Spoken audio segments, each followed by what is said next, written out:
Jamrud Khatulistiwa. Itulah bentang alam Indonesia, sebuah karunia Tuhan yang tiada banding karena kesuburan dan melimpahnya kekayaan alam. Akibat adanya cincin api Asia Pasifik, kehidupan di Nusantara menjadi bervariasi. Ada daerah yang basah dan ada pula yang kering, dengan kesuburan yang bervariasi. Perbedaan ini akan mempengaruhi corak kehidupan manusia. Manusia pertama yang masuk ke Nusantara adalah Homo erectus. Manusia jenis ini sudah mengenal teknologi sederhana, berupa alat bantu untuk bertahan hidup di Indonesia. Sampai kepunahannya sekitar 200.000 hingga 100.000 tahun lalu, tidak banyak perubahan yang dibuat oleh Homo erectus. Dari arah Afrika, masuk Homo sapiens jenis Austromelanesoid ke Nusantara. Dalam penyebarannya ke Kepulauan Nusantara, mereka menggunakan rakit bambu untuk menyeberangi pulau demi pulau.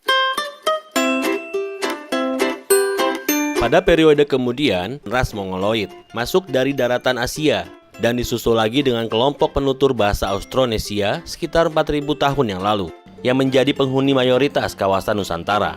Sedang ras Melanosoid tetap hadir di Papua dan sebagian wilayah baratnya.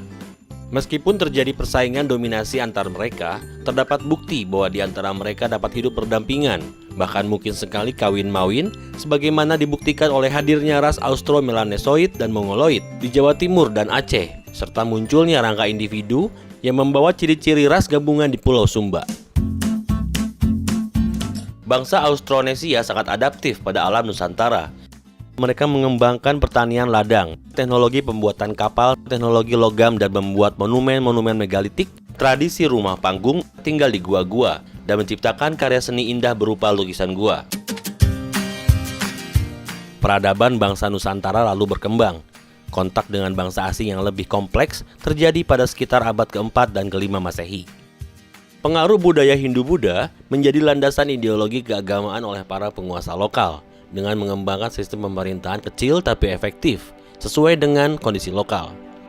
Kemampuan memanfaatkan potensi sumber daya alam Nusantara zaman ini ditandai oleh hadirnya kerajaan-kerajaan besar yang mengembangkan tradisi maritim dan tradisi agraris yang kuat.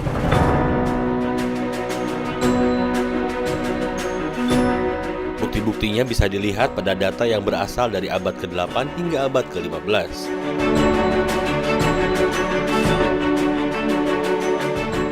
Di wilayah yang menyediakan sumber bahan batuan melimpah, dikembangkan tradisi pembangunan monumen-monumen besar seperti di bagian tengah Pulau Jawa, baik Hindu maupun Buddha. Sedangkan di tempat lain menggunakan bahan-bahan tanah liat bakar. Kerajaan-kerajaan di Jawa Timur mengembangkan sistem pertanian yang berbeda, karena iklimnya yang lebih kering. Keterbatasan sumber daya air di musim kemarau diatasi dengan membangun sistem air berupa saluran-saluran irigasi dan waduk. Hanya di Jawa Timur kita bisa melihat sisa-sisa bangunan air yang besar. Kehidupan keagamaan di Nusantara pada masa ini memberi kesan adanya dominasi dua agama, yaitu Hindu dan Buddha. Faktanya, kepercayaan lokal yang bersumber pada pemujaan terhadap leluhur tetap hidup, meskipun dalam wujud yang berbeda. Tradisi pemujaan leluhur juga tetap dipertahankan dalam wujud bangunan keagamaan yang monumental. Candi Borobudur misalnya. Susunan struktur demikian terus hidup pada masa-masa akhir Majapahit. Agama Hindu dan Buddha yang saling berseteru di tanah asalnya India dapat hidup bersatu di Nusantara.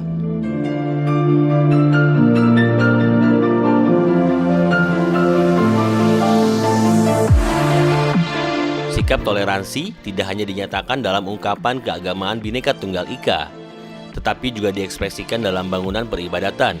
Candi Jago yang jelas dibangun untuk peribadatan agama Buddha, terlihat pada arca-arcanya ternyata dihiasi pula oleh relief cerita dari agama Hindu.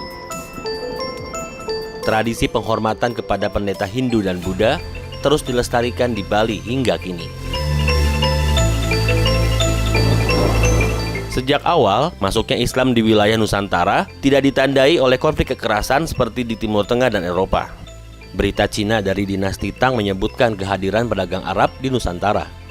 Bukti arkeologi memperlihatkan bahwa kapal dagang Nusantara yang membawa komoditi dari Timur Tengah dan Cina pada abad ke-10 memuat penumpang Muslim dan Buddha. Pada masa Majapahit terlihat dari nisan-nisan kubur bertuliskan ayat-ayat Al-Quran dan huruf Jawa kuno di pusat kota Troloyo, bekas kota Majapahit.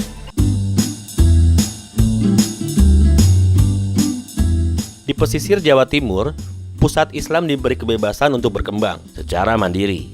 Kehidupan bersama orang-orang asing juga lazim di Majapahit.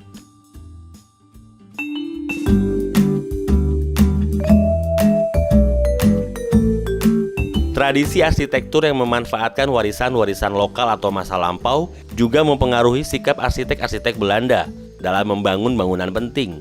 Proklamasi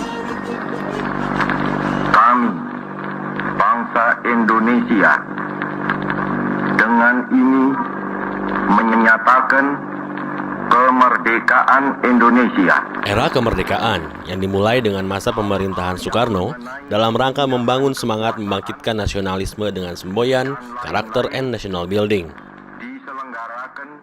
Soekarno memanfaatkan warisan masa lampau yang gemilang sebagai sumber inspirasinya.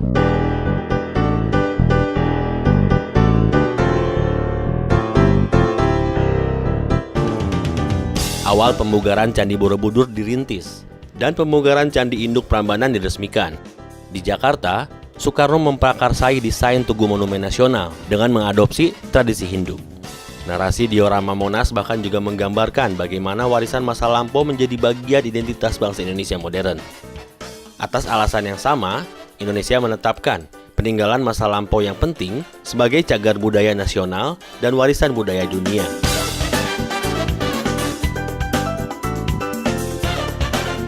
Mengapa kita dapat memiliki warisan budaya yang begitu kaya dan membanggakan ini? Jawabannya adalah karena Tuhan memberikan dua karunia besar pada bangsa kita, yaitu wilayah geografis yang kaya dan beraneka ragam, juga pengalaman pergaulan yang intensif dengan bangsa lain.